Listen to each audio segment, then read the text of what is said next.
My name is Joanne Ramos, and I'm a board member of the Moth. I didn't expect that. I wanted to welcome you to the 2021 Moth Ball. Woo! Let's go. We are so excited that we're able to celebrate with you guys tonight in person after this long, hard year. And we want to thank you. Many of you in this audience supported us through the depths of the pandemic. And it's because of your support that we're able to be here and that we're able to transition our programs to a virtual space and back to in-person as we are this summer. So thank you. On the subject of great supporters of the Moth, I wanted to thank our sponsors this evening. This evening's presenting sponsor is Cadillac. Thank you, Cadillac, for supporting all the work we do. Our lead sponsor is Spring Studios, and CEO Tim Ringel and his excellent team have made it possible for us to be here in this beautiful space this evening. Sorry, one of the things that happened to me over COVID is I started needing reading glasses, and I didn't bring them, so. This evening's spirit partner is Zacapa Rum, and our supporting sponsors Fever Tree, Brooklyn Brewery, the Cook Group, and Acker Wines. So thank you. So I was asked to speak just for a little bit about why I love the Moth. And so I've been thinking about some of my favorite Moth stories and Moth moments over the years. And in truth, it's pretty random. It was hard to find a through line in what I loved about them. I have heard stories in a prison in southern Manhattan. I've heard stories in a public school in Midtown Manhattan. I've heard stories in churches in Brooklyn and Harlem. I've heard stories on podcasts from storytellers in Nairobi to Alabama.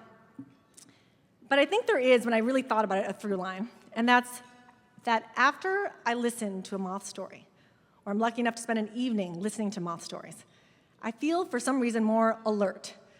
Maybe you could even say I feel a little more alive.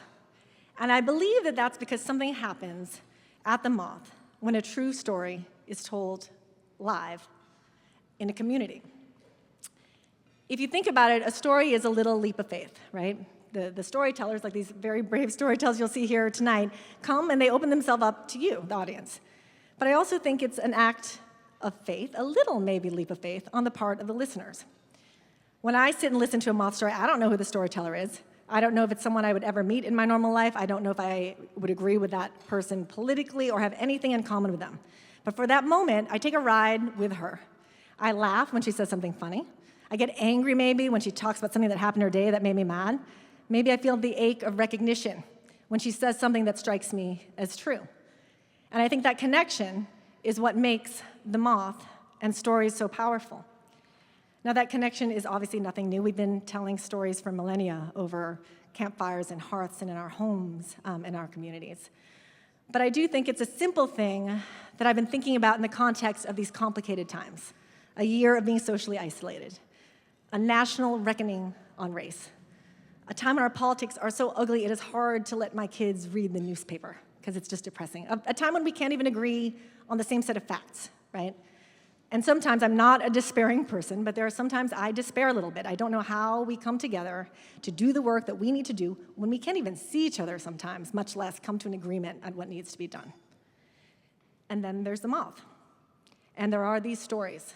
And there are these little leaps of faith that give me hope that we can be reminded of our connectedness. Now, if you're cringing inwardly because you're worried that I'm going to say some slogan like stories matter, hashtag stories matter, I'm not. But I will say this. If you want to grow something new, you don't take a handful of seeds and throw it on hard ground. You prime the soil.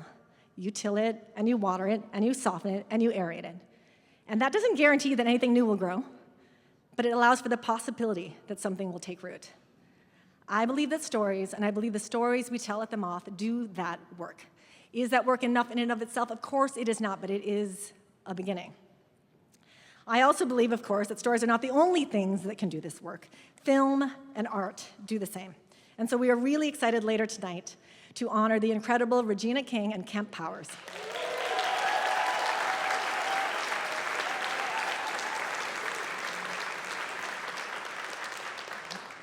And now it's my pleasure to invite our amazing host for this evening to the stage. Please welcome comedian, storyteller, author, and host of NPR's Ask Me Another, Ophira Eisenberg.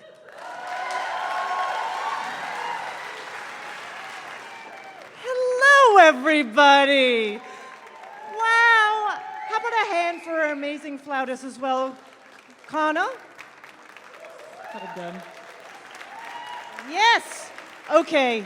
The theme is Bring On the Light. And with this background and looking at all of you in these amazing colors and us all together, I mean, bring on the light. Here we are all together. What a celebration. We are in person right now after a year of, being at home in the safety of our homes, also listening to stories at home, being on Zoom way too many hours. My 5-year-old recently, in a timeout, I gave him a timeout, my 5-year-old, and after a couple minutes he said, "Unmute me." So there's been a lot of learning in the last year. There's been a lot of learning.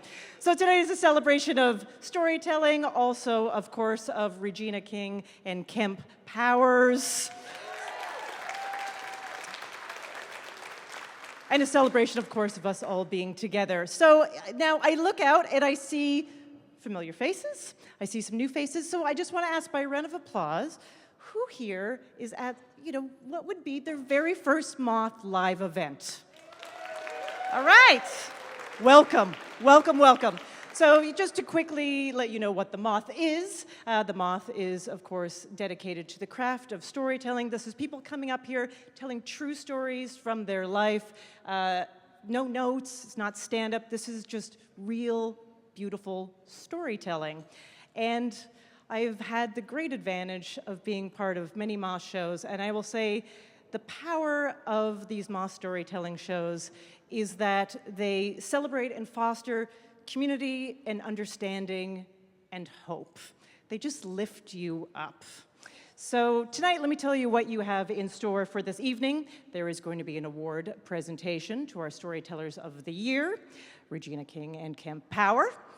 We also are going to have a beautiful video that showcases some of our Moth slammers from around the country, so you get a little snippet of what those shows are like, and from those voices that we had over the last year from 2019 and 2020. And also, we are going to have a bit of a storytelling show live for you here right now. So yes, we are going to do 4 storytellers that are going to come up here, you probably looked in your beautiful program and you saw that these people have done amazing things. So here's how it works when we do a storytelling event. I am going to introduce them. They have 10 minutes to tell a story about their life to do with our theme, Bring On the Light. Our timekeeper is Kana here, and here's what's going to happen. Storytellers, 10 minutes, they tell their story. At the 10-minute mark, she is going to let them know that they have reached that by playing a little something like this. That is brilliant. I did not expect that, and that is brilliant. Okay, so that is their moment to be like, okay, I've reached my time. It is now time to wrap up my story. But let's just say the storyteller, the ending is far away. The ending is further away than they thought, and a few more minutes has passed, and it doesn't seem like the end is close. She will let them know with a more aggressive sound on the flute. I can't wait. Excellent. This is very game showy. It has a little bit of a game show thing in there. So that is how they know, okay, it's time to find their final line. This is the way the Moth has done timekeeping for all of their shows, whether it's a slam show or main stage, for as long as I can remember. It is one of my favorite things. I wish I could do this in real life. Just have this person with me, a wonderful musician, follow me around at a cocktail party, when someone's telling you a story and you're like, it's going on a little too long, and then Kana would play a nice note and he'd be like, yeah, wrap it up, Phil. Just a little of that. So, and also our storytellers have incredible bios that I was going to mention are in your program, but what we do when we introduce a storyteller, we actually ask them a question on theme, and I let you know what their answer is as a way of their introduction. So we're going to get things started with our storytelling show. Are you ready, everybody? Yes! So our question for tonight was, tell us about a time you found the golden ticket, and whatever that means. And our first storyteller said, oh, I'm so jealous of this. The time I got a speeding ticket, but then the city of Atlanta's computer systems crashed, erasing all speeding tickets. That is a golden ticket. Please welcome John Good.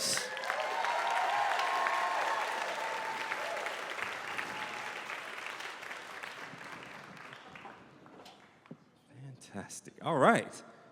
So I am hired often in the world to go out to colleges and universities and do spoken word poetry performances, which sounds crazy, but it's a true thing that actually happens. So I was hired by this school in West Virginia. Anyone here from West Virginia?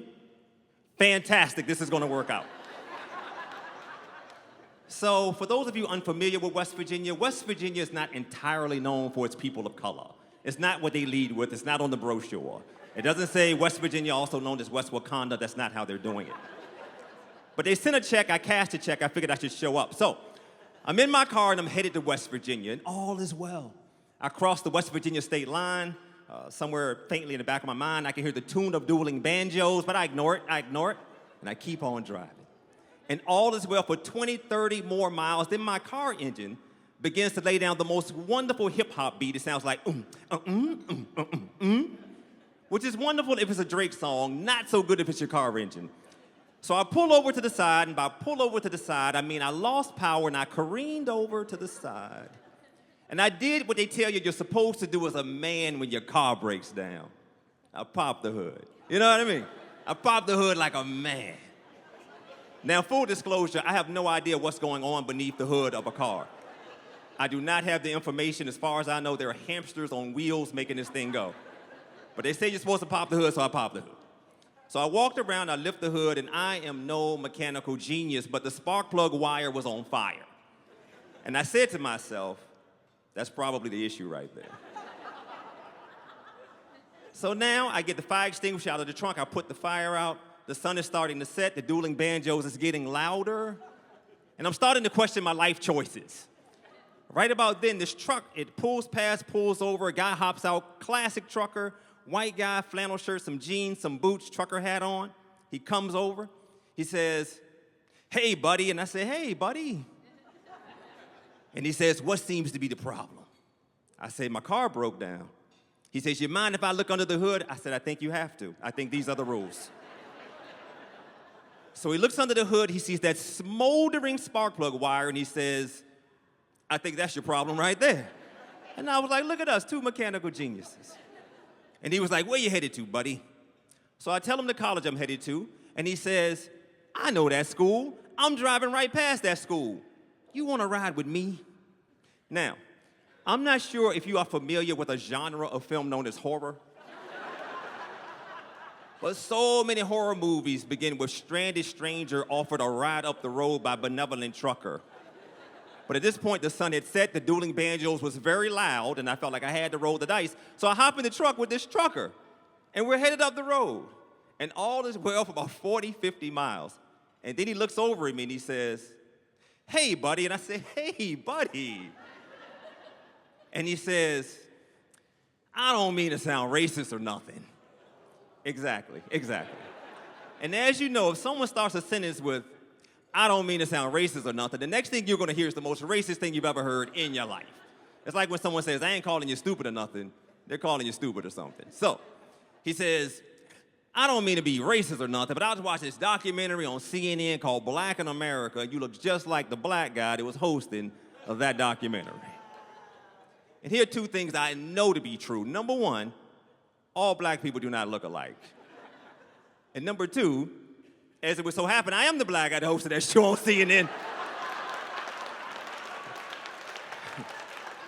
So I said, I am the black guy that hosted that show on CNN. He said, what? That's it. Get out. I was like, I will not get out. But I am the black guy that hosted that show. He was like, that's incredible. My wife, she's not going to believe this. And we drive up the road, and we're talking. We have a good time. We get to the school. We jump out. We take selfies and pictures. I'm sure he texted one to his wife like, you won't believe who was in my truck. It's the black guy from CNN. I'm sure she texted him back like, that's not Don Lemon.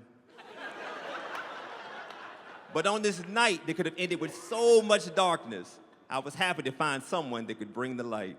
Thank you.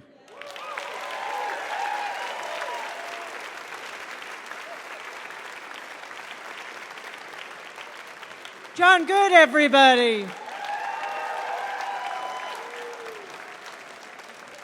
John might be familiar to you as he hosted many of the virtual Moth events, the storytelling shows. Also, he has hosted the Moth Radio Hour and the free weekly Moth podcast, and he's a regular host of the monthly Story Slams in Atlanta.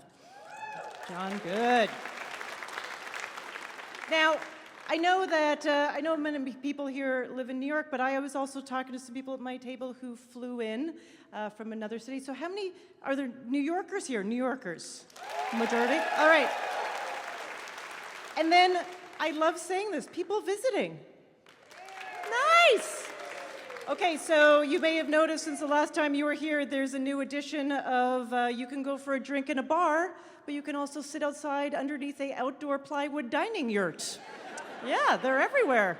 I love them. They're here to stay, as far as I know, and I personally love them.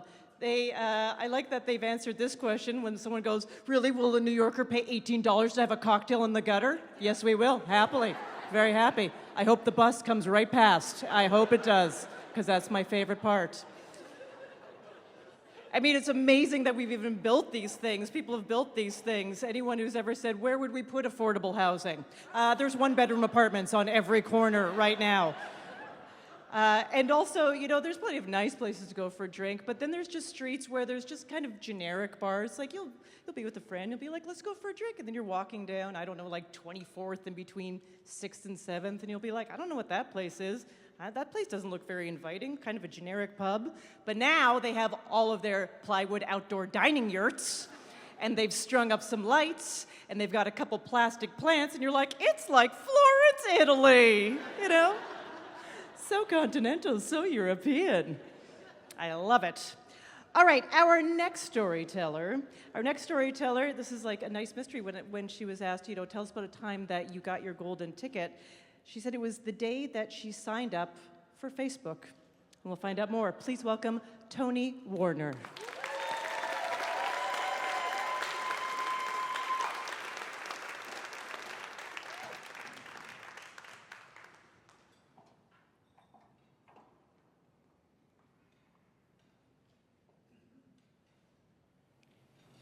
So I grew up as an only child in the Commonwealth of Dominica, a small little island in the Southern Caribbean. And I grew up having 3 teachers who taught me about love: my mother, my father, and sitcom television. My mother taught me about a love that was steeped in duty and service. She was a single parent. My parents were not together. And I wanted for nothing. My mother was happy to spoil me when I did really well, and she was happy to hold me accountable when I was acting up. And she wasn't the most emotional person. She wasn't the most affectionate. I knew that there were feelings associated with love and words of affirmation associated with love. I knew that in theory, but I didn't know it in practice. My father taught me about love through his absence.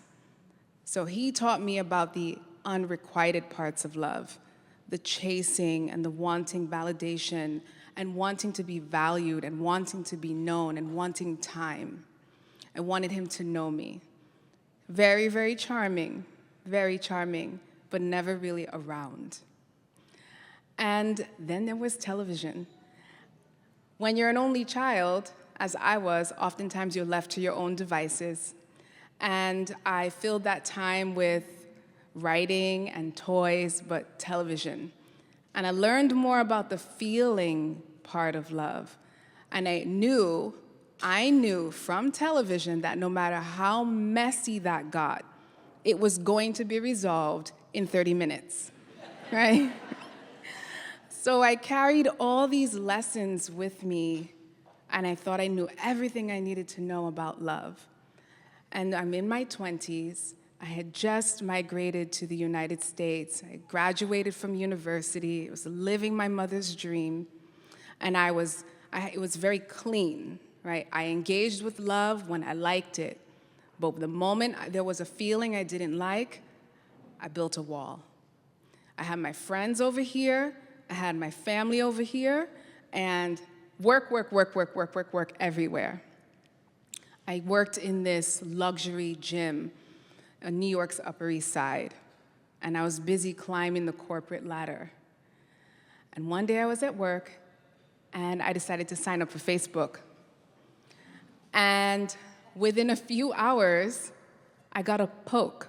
Do y'all remember that back in the day when you wanted to get someone's attention, you had to poke them? So I get this poke from this person named Crystal, and I'm looking at her face, and I see that it's similar to mine. And I figure, oh, she must be a relative. I don't know. I poke her back. Right? And she messages me, and she asks me if a man named Phil is my father. And I say, yeah, sure, Phil is my father. You must be my cousin. Nice to meet you. And she replies, Phil is my father too. I have been looking for you my entire life, and now I've found you. I'm so happy. And I remember a moment of shock, and I look at that face again, and the shock is completely erased and replaced by acceptance. Crystal and I start to message each other on Facebook, poking when we wanted to get each other's attention. And we decide to get on the phone. And she calls me, and I hear two voices instead of one. And I find out within 3 days that I have two sisters that I never knew about, but they had always known about me. I put up my little profile picture on Facebook so they can see in my face what I see in theirs. And we start to talk and message each other. And I call my father and I say, hey, Phil, you know, Crystal called me. When were you gonna tell me about my sisters? And he says, you know, I didn't know how to tell you. And I'm waiting for the right time. But the bigger thing is my sisters, so I let that go. So my sisters and I start to talk, and we decide that it's time to meet in person. Crystal is away at school, so Ashley and I decide to get together and have a little kiki. I'm at work, we decide that she'll meet me at my job. And at my job, I worked on the 6th floor, and one of my former coworkers escorted her up to the 6th floor. And my office is at the end of a hallway. And I had walked down this hallway hundreds of times, but this time was very different. The hallway is like, it's covered with this very plush teal carpet, and the walls are covered with this beige textured wallpaper, and there's chrome fixtures and lighting everywhere. And I'm walking down this hallway to meet my sister for the first time, and it's like I'm floating into a mirror image of myself. We stop, and we hold hands and stare at each other. We're the same height, and we smile. And then everything got really, really real. And there's this space now for me to show up in. I have sisters, and it's like I'm a whole new person. I'm now someone who, instead of was always receiving love and never contending with feelings that I didn't like, now I was a role model and an example. I'm an auntie. One of my sisters had a baby. I'm a confidant. And I learned a lot about the hard parts of love, too. When my secrets were betrayed, when Crystal is always running late, but it's okay, but she's always running late, but it's okay, right? And then that thick resentment that came up, as I got to know them and I saw glimpses into their lives where they had my father and I didn't. I learned about forgiveness and realizing that my parents could only do what they could do. And so here I am, instead of thinking about love as this lofty place of feelings, this destination that I can go to and move away from and come in and out, love for me now has become this state of being that I'm always feeling engaged in. I'm feeling brave about being in it when I like it and when I don't. And now I'm so grateful for now this fourth teacher about love, sisterhood. Thank you.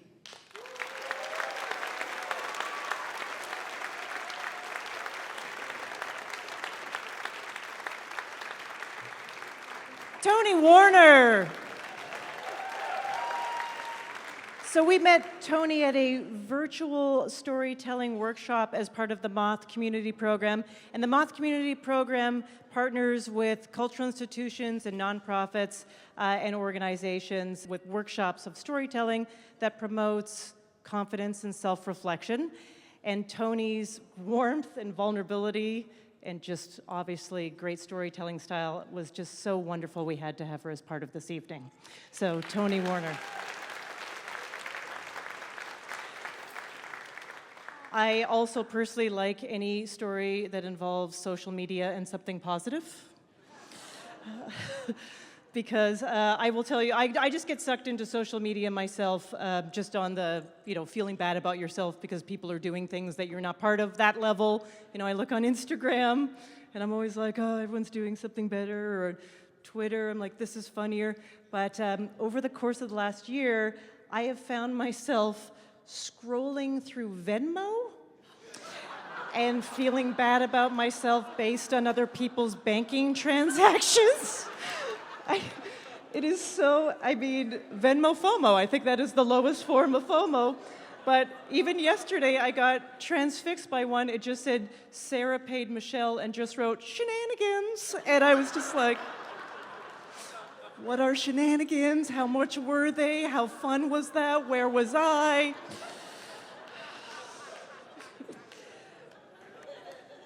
So now I would like to introduce a short video.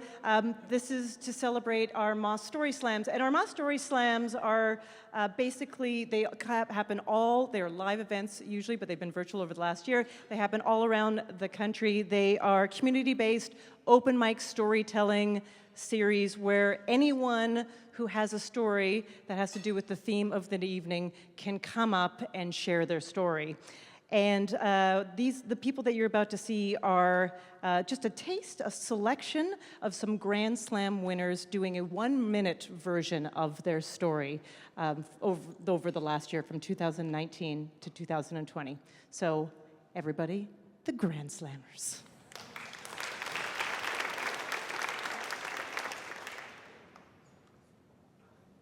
My wife and I stood in the lobby of our hotel in the Myeongdong district of Seoul, South Korea, waiting with our interpreter, Nuna. I had picked the hotel not knowing it was in the same shopping district my birth mother had wandered around 32 years before, after taking me to the orphanage. Nuna's phone buzzed and she looked up at me and said, "She's already here. Are you ready?" I hadn't been able to sleep at all the night before or eat anything that morning, but I nodded yes and we got into the elevator. As we rode up one floor, I tried to focus on my breathing. My wife put her hand on my back, centering me for this moment. When the elevator doors opened, I turned the corner, and in the back of the hotel bar, a woman was sitting on a leather sofa in front of a large window.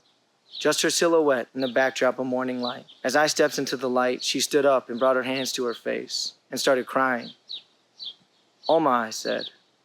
That's the Korean word for mother. My swim lessons were about to begin, and parents were ushering their kids to join me in the shallow end of the pool. My parents weren't there, though, because I was 33 years old. My classmates had some questions for me, like, how come you can't swim, and why do you have a beard on your face and your back? Certainly I deserve this for signing up for adult swim lessons, ages 12 and up. But why was I trying to learn how to swim now? I grew up in a home filled with an extreme amount of anxiety, but through therapy, I started to conquer my fears, drowning being one of a million. So I swallowed my pride, and miraculously, I started making progress at these swim lessons, and I thought I was over my fear until graduation day, when the instructor tossed a ring into the deep end of the pool, and everybody had to go and get it. Even with the promise of a pizza party afterwards, I was too afraid, and I decided to quit. The instructor said, "Don't worry about it, but you're probably going to need the keys to your locker." And then this asshole threw them into the deep end of the pool. I dove in, and I got them, and everybody cheered. I never told anybody about what I achieved that day. But that summer, I swam in the ocean for the first time. So, it's New Year's Eve, and I'm getting all dressed up to go out and celebrate my newfound singleness at my favorite place on the planet, a sing-along show-tune piano bar in the West Village. I'm immediately pulled into a group of musical theater lovers where I start to get along with one woman in particular. After some flirting, we kiss at midnight.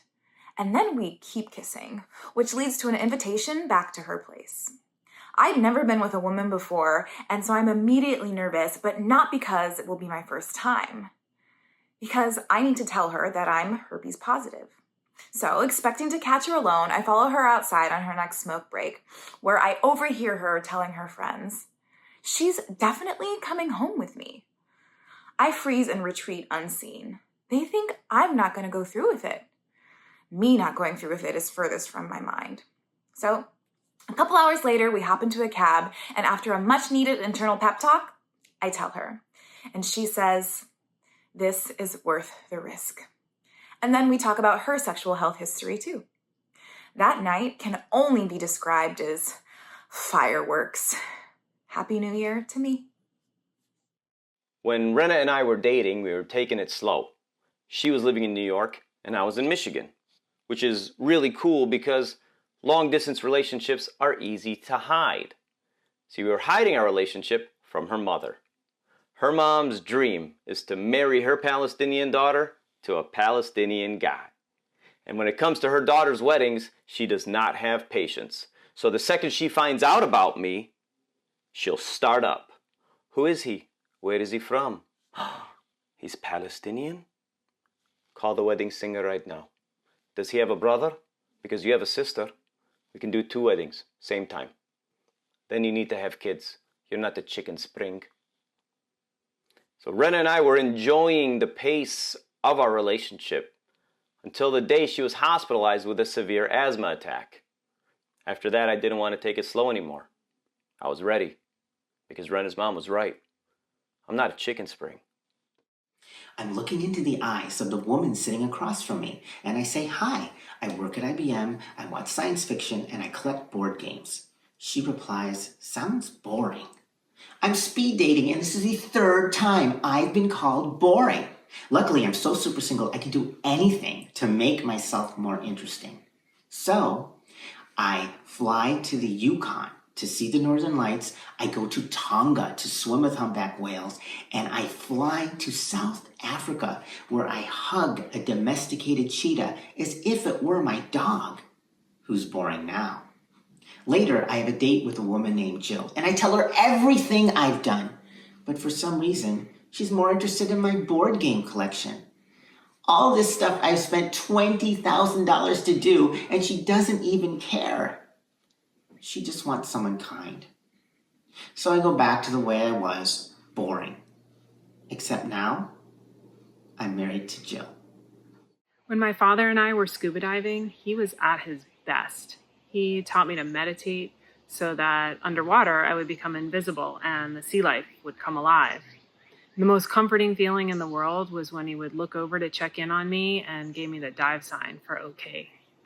On land, though, man, he could be explosive and unpredictable. He never hurt anybody, but occasionally he left mirrors shattered and chairs turned to kindling. And sometimes I would see him sobbing with a glass of bourbon in one hand and a revolver in the other. I spent my whole life practicing being invisible, while I waited for these moments to pass, or for a pop. Years later, when he died, I found his memoir of his time as a recon Marine in Vietnam. And I learned that scuba diving for him was as close as he could come to being dropped behind enemy lines, making himself invisible in order to watch. It was difficult to learn that my life had been so defined by a war I hadn't fought in. And overwhelmed one night, I sat down under the stars to meditate like he taught me to. And all of a sudden, the universe just reached down and grabbed hold of a strainer that just lifted right through me. And up in the strainer was all the fear, all the broken furniture, all the guns, and down underneath was just his love for me and the memory of him giving me the okay sign. Those are our Grand Slammers, everybody. So our next storyteller, when she was asked, tell us about a time that you got your golden ticket, she said that after a women's conference in Vancouver, she met Melinda Gates, who invited her to curate her session on gender bias at an event called Goalkeepers, and she leads Goalkeepers now. Please welcome Blessing Omaku.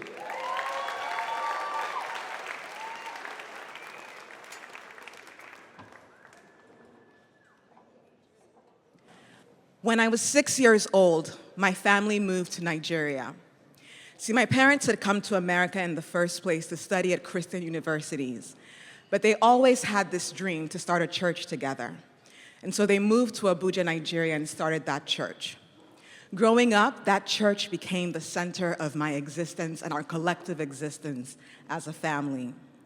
Weekdays were spent hanging around the church offices. Weekends were spent practicing in the choir, going for weddings, going for funerals, and church picnics. In many ways, the people I saw week after week became more family to me than my blood relatives. Sometimes, though, I resented the church. I resented the fact that we lived in modesty with extra income going back to the church. Most of all, I resented having to share my father with the church. See, my father was my hero and my very best friend. He made me believe that anything I wanted to do or be was possible. Once I went to my father and told him that I had decided I was going to be a global music star. And so my father bought me a keyboard, and he said, if you learn to read music and play this, then I'll help you. Another time I went to him and announced that I was going to run a hair salon. See, I had seen one for sale in our neighborhood, and I was very convinced that I could run it after 5th grade every day. My father sat with me, wrote a business plan, and said, let's talk through this. And he allowed me come to the conclusion that perhaps between doing my homework and other activities like seeing my friends, I might not have the time to do this just yet. But most of all, my father taught me about the Bible. As often as he could, and no matter how busy he was, my father would sit down with me and teach me about the Bible. He would pray for me. I went to my father when I had questions about the Bible. I was probably in the 7th or 8th grade when I wrote in the margins of my Bible, God, why don't you like women?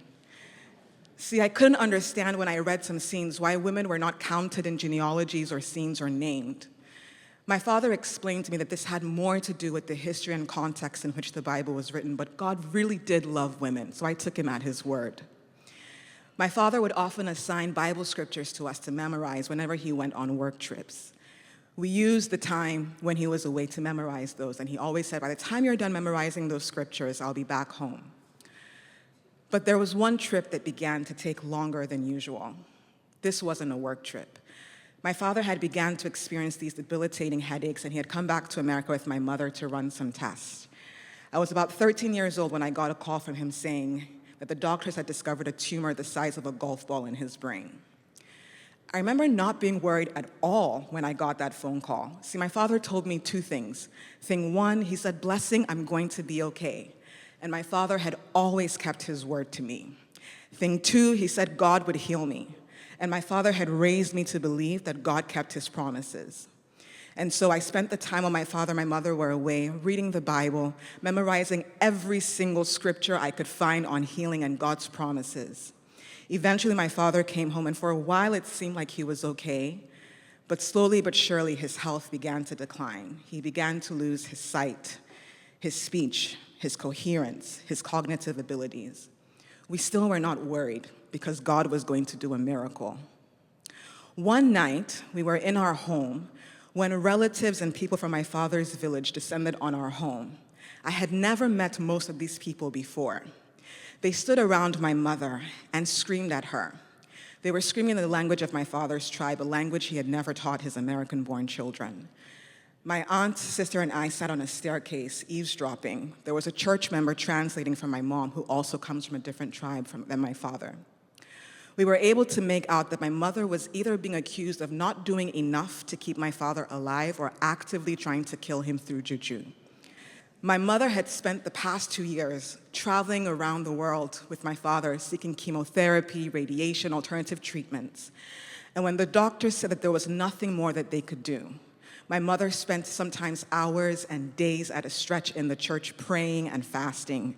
She fasted her body into half its size. As they screamed at her, my aunt looked at me, shook her head, and said, "I wish you were a boy. See, if you were a boy as your parents' first child, you would have been able to intervene." Anger welled up within me. It was the first time in my 15 years I had ever been made conscious that my being female accorded me fewer rights. It was the last time my father was ever in our home. The next day, these relatives took my father away. A few months later, when I heard knocking on my door around midnight, I knew. My mother walked into my room, sat on my bed, and sort of just blurted, "They said your daddy is dead." Within less than an hour, our home was filled with church members and relatives from my mother's side of the family. There was wailing and screaming and crying. Someone somewhere was threatening to throw herself in the gutter. It felt like a movie. My theatrics were different, though. No tears, no words. I went to my room, took my Bible, opened it up to Genesis chapter 1, and I began to tear it, page by page, chapter by chapter, scripture by scripture. See, if this book was true, my father could not lie. My father would not die. The only premise that made sense to me was that this book had to be a lie. I had made my way through the Old Testament, ripping the Bible into shreds, when a friend of mine who had heard the news walked in and stopped me. I tried to bury my faith the day that we buried my father. But here's the thing. My father never left a will. He never left any instructions for a life without him. He never left any notes about funeral arrangements. The only inheritance my father left me was his faith. The only guidance he left me was the Bible. But in the months following his death, I found that my mother was being subjected to all kinds of conversations. See, there was all this talk in the church about the impropriety of a woman leading the church. It seemed natural to me that my mother would take over leading the church. They had built it together in every sense of the word. But people pointed to Bible scriptures and they said, this is sacrilege, this is improper, and so on and so forth. Eventually, the board of the church ordained my mother lead minister. And when they did, many of our church members left. In many ways, the church broke my heart in those moments. But perhaps you can say I left the church too. See, I came back to America for college, went to law school, began a career in public policy and global development. I tried living in Nigeria, but I found that I was being pressured to take on more responsibilities in the church.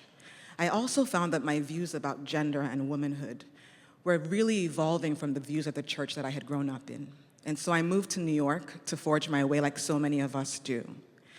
I was walking through the New York Public Library one day when I came across a book, A Year of Biblical Womanhood by Rachel Held Evans. And in that book, she chronicled an experiment she had taken as a blogger to take what the Bible says about women literally for a year and see what kinds of conclusions that leads to. Her book showed the ways that we often have to read the Bible in context, and that when we read the Bible literally, it leads to really absurd conclusions when we do that all the time. Rachel's work opened me up to a whole new world. I began to find women writers, women who were writing about the intersection of faith and feminism. I found womanist theologians, feminist theologians. These writers brought me the light. They showed me an entire new way of being. They made me feel less alone. They helped me find my voice. One day, sitting in a coffee shop in Jersey City, I decided to start typing out a blog series called My Troubles with God. See, I had been running a blog where I wrote about gender, popular culture, and more, but I had never written about religion. As I began to type out that blog, documenting my experiences, reclaiming my faith, and my conviction that the Bible supports gender equality, I worried, what will people say? How will the small but faithful community I've built respond to me challenging conventional wisdom about God and gender? I wrote it anyway, and I hit send. In the weeks that followed, there were many women who reached out to me and said for the first time they were seeing it was possible to be both faithful and feminist. There were also people who wrote me really long emails and called my work blasphemous. There were times when the criticism hurt, especially when it came from family members and people I loved. But a few months after I first released this blog series, I found out that the Nigerian Senate had refused to pass a bill called the Gender and Equal Opportunities Bill. And they had refused to pass this bill on the grounds of religion. Senators who were both Muslim and Christian read from the Quran and the Bible, and they said this bill goes against everything that our faiths spell out. In reading the tweets, in marching with activists, and in seeing the impact of this bill, I was reminded why this work was important. And so I've continued to write, to speak, to think, and to strategize about the intersection of faith and gender equality. Sometimes I wonder what kinds of conversations I would have with my father if he were alive today. I think we would disagree on a lot of scriptures. I think he would welcome the disagreement, and I know that he would be proud. Thank you.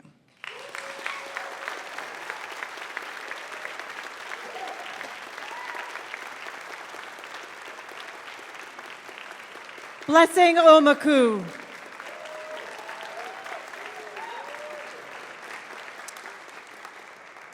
And we met Blessing actually at a workshop that was presented by the Moth's Global Program in collaboration with the Bill and Melinda Gates Foundation and the Goalkeepers Initiative. And the Global Program elevates true personal stories from extraordinary individuals in the Global South to create more meaningful dialogue around the world. And it is just an honor to be around someone like Blessing, who is a women's equity evangelist. Blessing, everybody.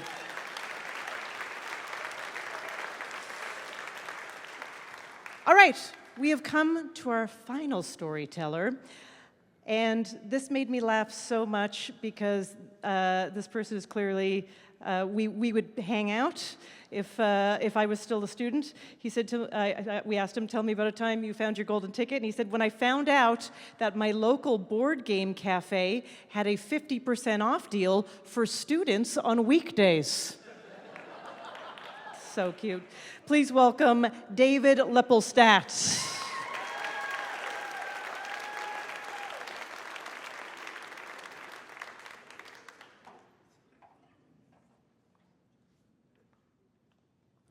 When I was in middle school, I had many different crushes on many different people, but nobody was allowed to know about any of them.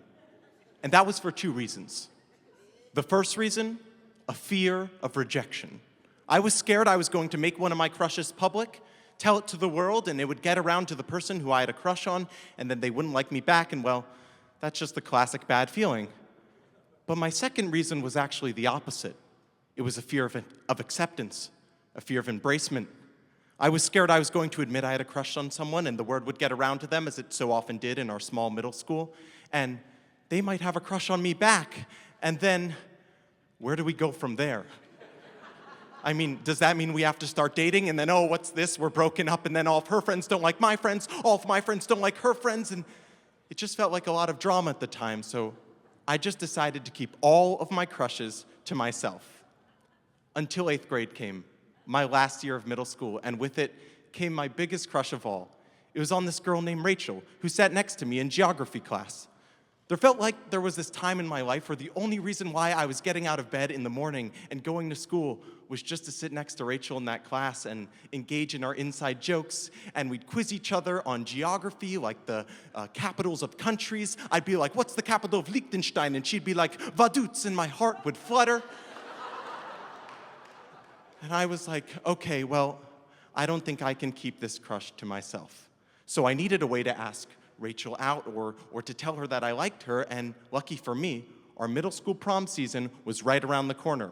That's right, I went to a small progressive middle school that did things a little differently and said, you know what, why make these kids wait till high school to have a prom? We'll have a prom for their 8th grade. So I was like, great, I'm gonna ask Rachel out to prom, that way she'll know I have a crush on her, and hopefully she'll say yes. So I'm like, okay, there's one problem. I don't know how to ask someone out to the prom. So I go home on my mom's computer and I Google how to ask somebody out to the prom. And I find these things called promposals, which are like these elaborate ways of asking someone to attend this dance with you. And I'm looking at all these YouTube videos of these promposals, and I notice there's a trend. There's like this musical element that all of them have, like a song or a dance. And I'm like, okay, I'm a bit of a song and dance man myself. Next thing I know, I'm standing outside of Rachel's last period math class, ukulele in hand, ready to perform her a song that I wrote asking her to go to the prom with me. And I do it, and one thing is clear, it's slightly overkill. I could have just come with flowers, but Rachel's laughing, and I think she thinks it's cute, and she agrees to go to the prom with me. And get this, she's had a crush on me the whole time. Fantastic. So prom night comes. And Rachel and I walk in to see our cafeteria transformed to meet the under-the-sea theme of the prom. I'm talking seaweed centerpieces on the tables, inflatable lobsters on the floor, blue wallpaper, you name it. And Rachel and I have this incredible night together. Like all the other middle school prom couples, they kind of just walk in, make their big entrance, and then they separate and hang out with their friends, but not Rachel and I. We spend the whole night together, laughing, talking, dancing. We even have our caricature drawn by the caricature artist, which felt like a really big deal for me at the time. And at the end of the night, we hug and say goodnight, and I walk away feeling enchanted. The next day comes, and there's a bit of a middle school after prom at our mutual friend Emma's house. And so I go to Emma's house, and I see Rachel's there. I automatically go and sit next to her, and we're talking it up. And we're all watching the movie Frozen because it's 2014, and we are children. And so we're enjoying the movie Frozen, and at one point, Rachel gets up to use the bathroom, at which point Emma takes the remote, pauses the movie, and turns to face me, and I notice that all the attention in the room is on me. And Emma says to me, "Have you had your first kiss yet, David?" And I chuckle, and I'm like, "No." And she says, "Good, because Rachel hasn't had her first kiss either. And she told me she would like it to be with you. Oh, and she leaves for camp next morning, so you should probably do it today." Rachel walks back into the room. The movie is resumed. Everyone goes back to watching it, and I'm sitting there having a panic attack. I mean, I wasn't even thinking about a kiss. I was feeling confident and comfortable with Rachel. Now that there's this kiss on the table and an ultimatum on top of that, I mean, it's just a lot for me at the time. So I'm sitting there, like, panting, watching this movie, and I think for a second, I'm like, okay, maybe I do want to have my first kiss with Rachel. I mean, I really like this person. And I'm looking around, and I'm noticing all the other middle school prom couples, they're all kind of cuddling with each other. Like, one person has the arm around the other, so I'm like, okay, you know, maybe I go for this arm move, and if that feels comfortable, maybe a kiss is foreseeable. So we're watching the movie, and all of a sudden the song Let It Go comes on, and you know what I do? I let that arm go, and I put it around Rachel, and she sort of snuggles up next to me and smiles, and I'm feeling good. I'm like, okay, maybe I can go through with this kiss. The movie ends, right? And Rachel gets up almost immediately and is like, I have to go home and pack. And I say automatically, I'll walk you to the train. And everyone is like, yes. So I walk with Rachel, and we're walking to the train, and then we're talking, and then all of a sudden the weight of the situation hits me. I'm like, okay, I've just agreed to have my first kiss. And everyone at the hangout also interprets my action as me agreeing to the first kiss, because I feel my phone buzzing in my pocket. So I take out my flip phone and I give it a little flip, and I subtly look at my phone, and I see that everyone is texting me tips on how I should proceed with this kiss. things like, make sure you put your hands on her hips, make sure you bend down because you're a lot taller than her, and make sure you pick a side. So as Rachel's walking by my side, I'm just running these things through my head. I'm like, hands on hips, bend down, pick a side. And all of a sudden, all the lovely banter that Rachel and I have kind of goes away because I'm just so in my head. And finally, we make it to the train station. We walk down the steps, and I'm standing there, and Rachel says to me, well, I guess I'll see you at the end of summer. And I say, yeah, I'll see you then. And she waits a second, and I don't do anything. And she takes out her Metro card, and she goes for a swipe, and the turnstile divides us. And I'm standing there, and I'm feeling kind of disappointed, you know? I think I let all these texts get in my head or something, and I realize this is something I really want to do, and I'm like, wow, my opportunity is blown. But then I look at the train times, and I see there's still 1 minute left before Rachel's subway arrives. So I take out my Metro card, and I swipe it because love is always worth wasting a Metro card fare for. And I walk onto the subway platform, and I approach Rachel, and she just starts laughing, and I say, why are you laughing? And she says, oh, I just laugh when I get nervous, and that makes me feel so much better because I'm really nervous. And then I ask her if she wants to have her first kiss with me, and she says, yes. So I put my hands on her hips. I bend down because I'm a lot taller than her. I pick a side, I pick the right side. And as the subway barrels into the platform, we place a 1 second peck on the corner of our lips, and the wind from the train hits us. And it's magical. And we pull away from the kiss, and there's no romantic moment of us like staring off into each other's eyes as she boards the train. No, I book it. I get out of that train station because I'm so overcome with emotion, I just want to run. And I rise out of the subway platform into the light, and I'm just reflecting on this big change that just happened in a couple weeks. I went from a kid who couldn't even admit he had a crush on someone to asking a girl out to prom with my ukulele, having my first kiss, and more important than all of that, establishing a really special connection with a person I truly like. And I had so many thoughts cycling through my head, but one in particular. I just kept thinking, I did it. Thank you.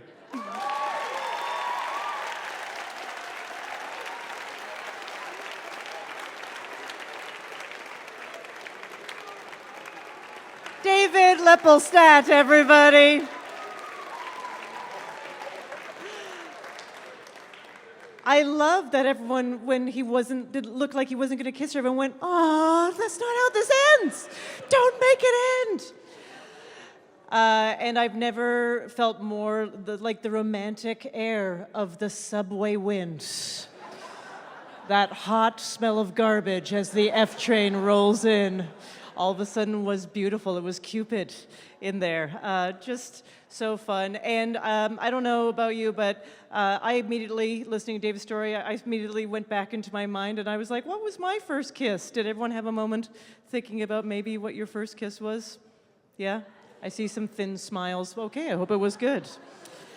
Mine was with Brad Moore, and it was at a party, and we kissed under this little a heart. It was a Valentine's party, and if you were under this heart, you had to kiss, and we went underneath it. I couldn't believe it, and he French kissed me. It was full tongue, first time. Just want to say it was a bit advanced for me, but I was like, okay, all right. And then I was like, well, clearly we will get married now, and he went on to kiss all the girls at that party. But I was the first. I was the first. So we met David 5 years ago when he was a junior in high school as part of the Moth Education Program. And what the Moth Education Program does is it brings together students and educators, and it's a workshop for storytelling to promote communication and community. And since then, he has participated in the All-City Story Slam team. He's helped with the Moth Teachers Institute, and he's told countless stories at our Story Slams and also had one on the on the Moth Radio Hour, which is on over 550 stations across the country. So those are our storytellers, everybody. Give them a huge round of applause. And now it is my pleasure to introduce Moth Board member and chair of the nominating committee, Gabrielle Glore.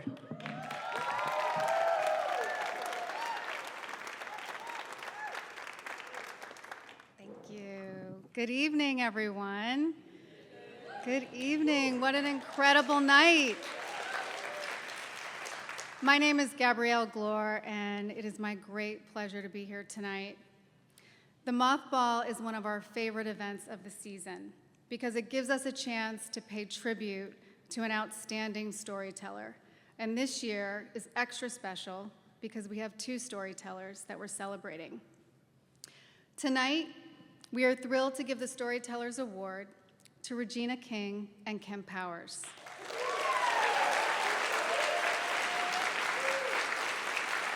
Two outstanding creative forces who have done so much to elevate more inclusive and diverse stories through their brilliant and important work. The first word that comes to mind when describing Regina King is powerhouse. She has been a life force in the entertainment industry for over 30 years now. During her expansive career, she has lent her voice to Huey and Riley Freeman on the Boondocks. Definitely one of my personal favorites. And I remember the first time I realized that it was you voicing those characters, that it was a woman voicing those characters. It was very empowering, so thank you for that.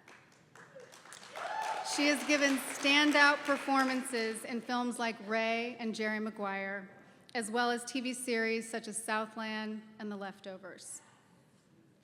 Her work on screen has won her an Emmy for American Crime and an Academy Award for If Beale Street Could Talk.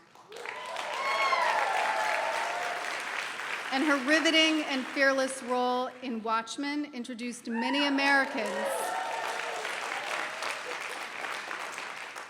Her role in Watchmen introduced many Americans to the Tulsa Massacre for the very first time.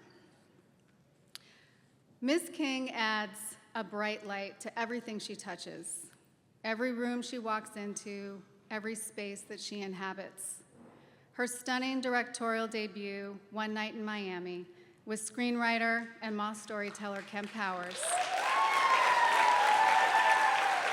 is further proof of her talent and ability to bring stories to life and give them texture and context. We look forward to her next directorial spin in Bitter Root, a film adaptation of the Harlem Set Renaissance comic book series. Regina has said that she believes she was put here to tell more stories, to tell our stories, and that a Black story is an American story. In an interview that she did for The Hollywood Reporter, Regina said, "You give us a little window, we're gonna kick it open, all the way open." We are eager to see what Regina will continue to do as her place on the other side of that window continues to flourish. Kemp Powers first graced our stage over a decade ago. He has been a part of the Moth family ever since. He shared a heartfelt and humorous story about fathering his daughter and his son, and a powerful story from his early teens about the devastating consequences of playing with a loaded gun. Director Meg Bowles, who has worked as Kemp's director on his past Moth stories, had this to say: "Kemp has a masterful storytelling style. He knows his way through a story. His timing is spot on. He knows where to pause, how to play with his pace to create space for an emotion. He maintains a sense of intimacy that makes you feel like he's sitting next to you, even though he's on stage in front of hundreds of people." Kemp Powers' career has taken him seamlessly from journalist to author, playwright, screenwriter, and director. actually the first Black director in Pixar's 3-decade history of feature filmmaking. He is a natural storyteller whose candor and authenticity breathe even more life into his words. His work is a testament to that. One Night in Miami, a dramatization of the real-life gathering of 4 Black icons, Muhammad Ali, Malcolm X, Sam Cooke, and Jim Brown, at the Hampton House in 1964, was adapted from Powers' award-winning play of the same name. And the Academy Award-winning Soul tells the tale of a middle school teacher who, after falling to his death, gets a second chance at life and his career if he can successfully mentor an unborn soul. Both films pay tribute to the human experience and all its complexities. Kemp's work helps us find a common thread that we all desperately need right now. Kemp has said, "I am a storyteller, first and foremost. All I want to do is tell great stories that connect people, and I'm going to continue to do that." Well, Kemp, we are all here for it.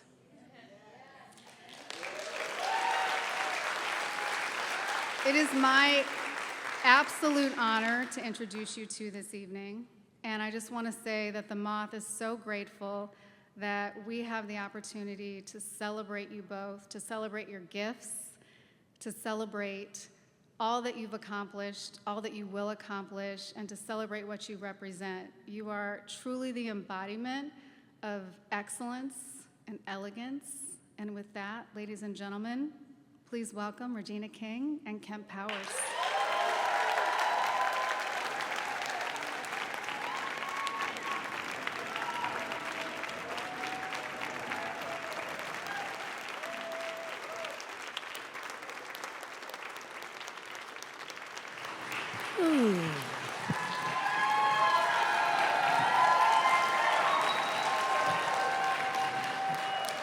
Thank you so much.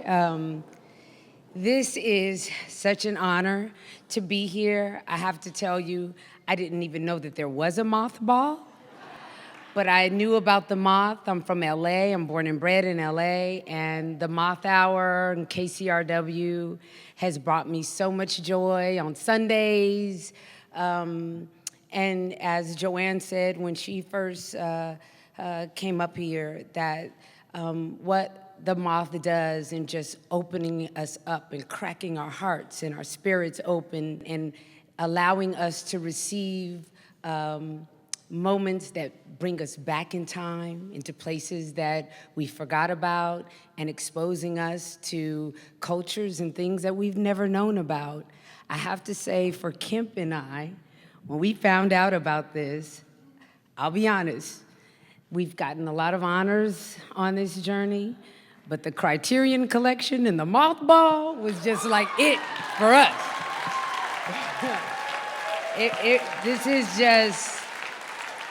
It's just filled us up, and we've had so many conversations about this moment, and that we, had gone through this pandemic, and that we get to share this today is just words really just can't express. As I, a few years ago, was introduced to the Moth from listening to the Moth Hour on KCRW, I always felt like, well, I think I can do that. That's easier than a TED Talk. I can tell a story.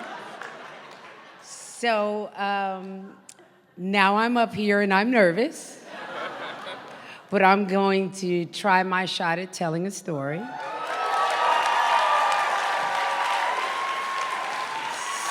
So I'm gonna tell a story about my son, who's one of probably my favorite person in the world. When he was about 5 years old, one of his friends, new friend, had come over, first time over, visiting our home, so everything's new. And the home that we were living in, my bedroom was right over the driveway that was actually also the basketball court. So I hear the two of them arguing, and I'm like, here we go. new friend over. Let's see how this goes. So I opened up the window and I was like, what are you guys doing? Stop arguing. And at this point, they don't want to play anymore. So I'm like, okay, well, let me take Brandon home. Brandon was his name. And we're in the car, and they're both sulking in the car. And I said, well, what were you two arguing about?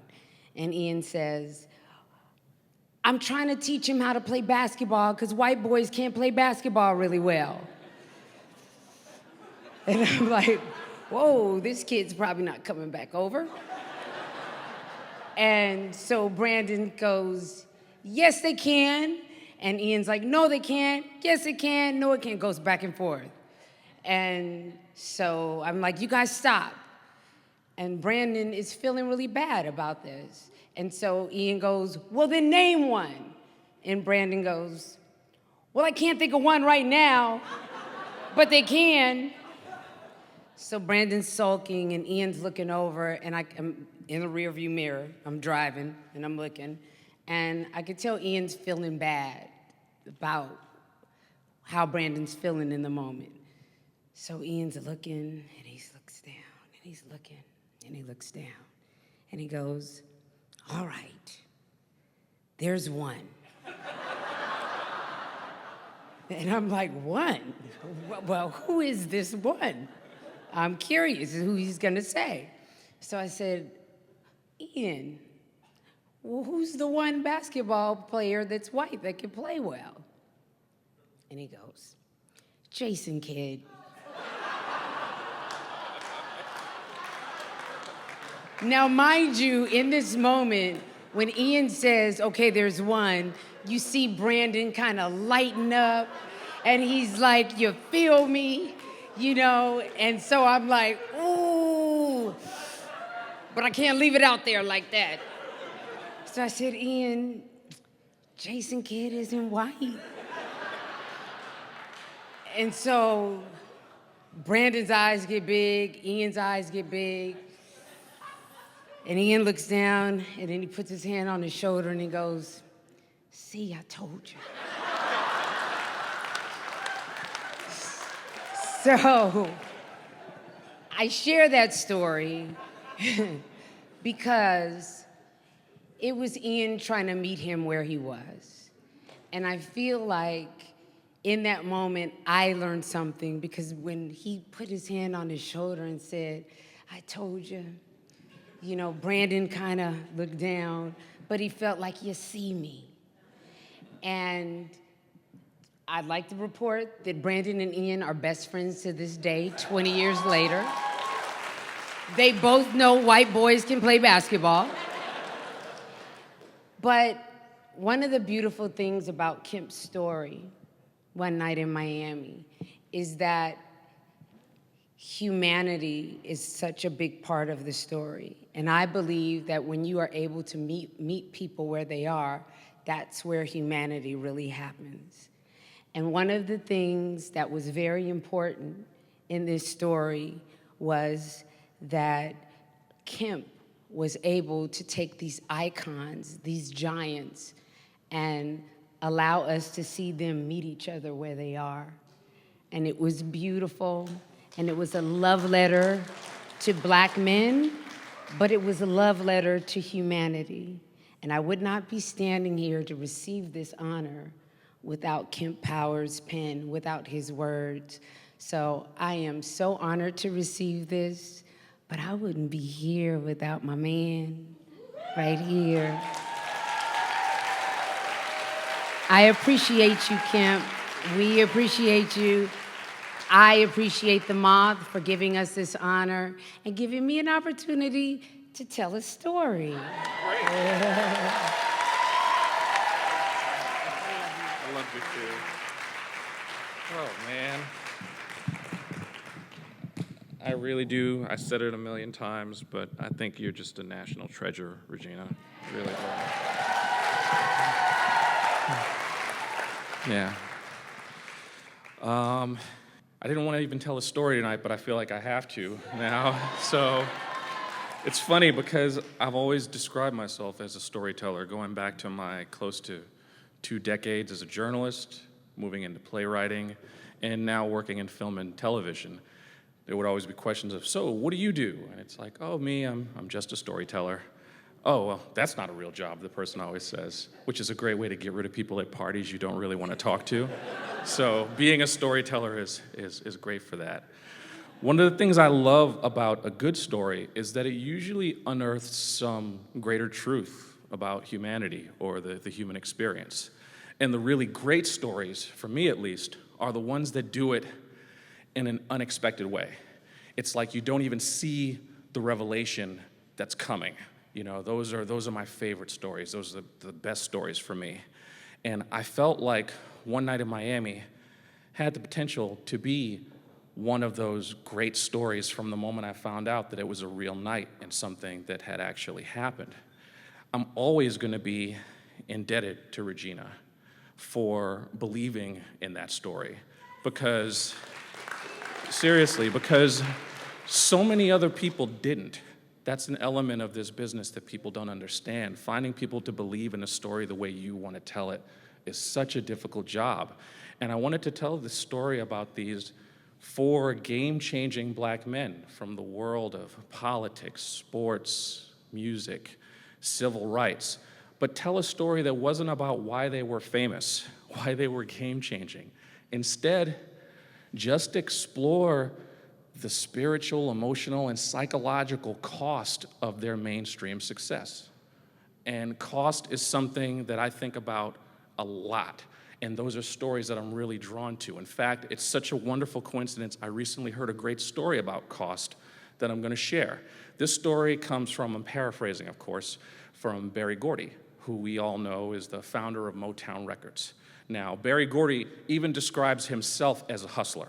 He's like, I've been a hustler since I was a little kid. Now, when Berry Gordy was only 12 years old, he used to be a paper boy. Now, he sold a paper called the Michigan Chronicle. If you're not from Detroit, Michigan Chronicle is actually a black newspaper. So paper boys would sell these newspapers in their communities. And Berry Gordy would sit on his corner in his neighborhood and he'd sell the Michigan Chronicle. Well, one day, little Berry Gordy got an idea. He said, you know, what if I go over to this white neighborhood? I'm making really good money selling the Chronicle here, but if I go over to the white neighborhood, that's like a whole new market. I can make double the money that I'm making now. So Berry Gordy goes over to a white neighborhood, he plants himself on a corner, and he starts selling the Michigan Chronicle. At the end of the day, he hasn't made double the money like he expected. He's made even more. He's made like quadruple what he usually makes. He sells those papers like hotcakes. It's almost like these white people want to buy the paper more than the black people in his own neighborhood. So he's thinking to himself, holy shit, I'm going to be rich. Like, this is it. I'm going to come back here next week, and I'm going to bring my little brother with me. So we're going to make double what we're making now, and we're going to be like the wealthiest paper boys in the world. So the next week, Michigan Chronicle comes out with a new issue. Berry Gordy comes back to that neighborhood, white neighborhood, brings his little brother. At the end of the day, they've sold almost no papers. They haven't sold triple, they haven't sold double. They haven't sold a fraction of what he usually sells, even back in his own neighborhood. See, this was one of those pivotal moments a lot of us have when we're children. Berry Gordy came to a sudden, stunning realization. One black kid is cute. 2 black kids is a threat to the community. To be cute or to be a threat. That's my fucking choice. That's what we get to choose as black men. There's no in between. And in making One Night in Miami, all we wanted to do was not have to make that choice. I just want to be a man. And I just want to move through this world with dignity. A dignity that many of the people in this room take for granted, but was never afforded to my own father, who had a 5th grade education and was treated a lot worse than that. One Night in Miami was just 2 hours allowing black men to wallow in their own dignity. That's it. And oddly enough, even that seemed to rub some people the wrong way. You know, I sometimes wonder if the reason that I am so drawn to history is because history there's all these questions that are unearthed that I'm always searching for the answers to. I actually feel like my life is this endless journey searching for answers. And it's sometimes I wonder if I'm ever going to even find those answers. And because of that, I continue to tell stories. I continue to tell stories to hopefully illuminate some of the same questions that I struggle with every day to audiences both that look like me and in many cases don't look like me.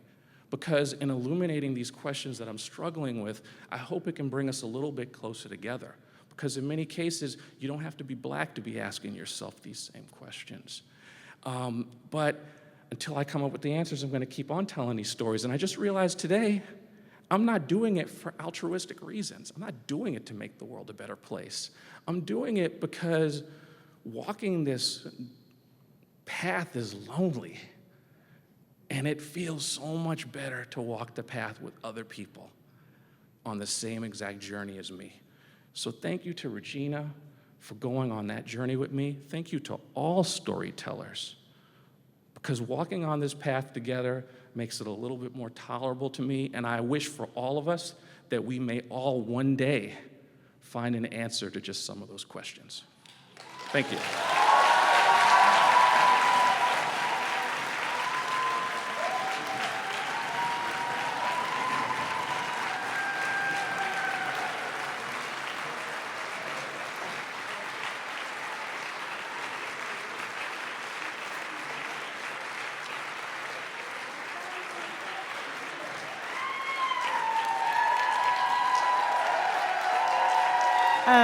Amazing. Regina and Kemp, what an honor it is to celebrate you. Thank you so much. These are the awards that we will send to you, and I would just like to point out they are beautifully designed by Jonathan Adler.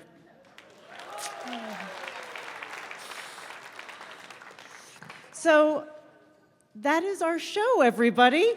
What an incredible celebration. Thank you so much to all of you for your generosity and support to be here. Thank you so much. Once again, what an honor to have storytellers. Please give them a huge round of applause, our storytellers. John Good, Tony Warder, Blessing Omaku, David Lippelstadt, Kemp Powers, Regina King. What a celebration of storytelling.